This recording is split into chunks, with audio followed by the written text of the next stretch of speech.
Thank you.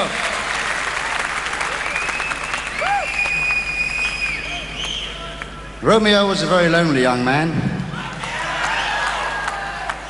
But it wasn't for the want of trying.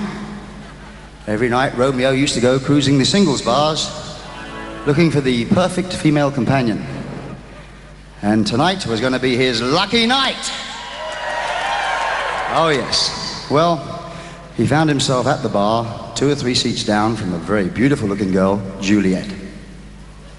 Well, he had a drink, summoned up his courage, and stalked down there and started to chat Juliet up. Bought her a drink or 2 or 10. And before long, she made no objection when he invited her back to his place.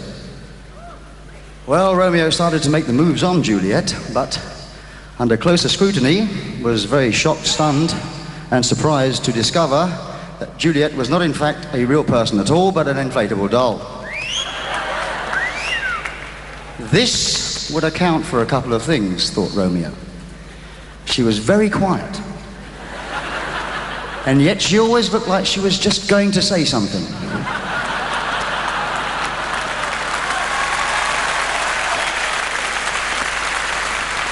Well, this surprise discovery did not deter Romeo from his night of lust and passion.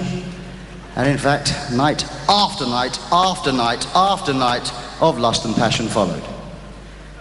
Romeo was shagged out. Anyway, eventually he decided to take Juliet, who was, of course, the ideal companion. She never had a headache. She never said no. She never had to stay in and wash her hair. But he did decide to take her farther afield and went to the cinema to see a film.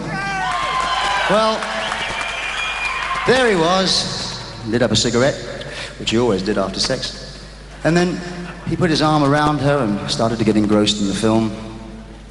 But yes, he started to get so engrossed in the film that he forgot to keep an eye on the ash on the end of his cigarette. Well, the ash got longer, and of course the inevitable happened. The ash fell into Juliet's lap.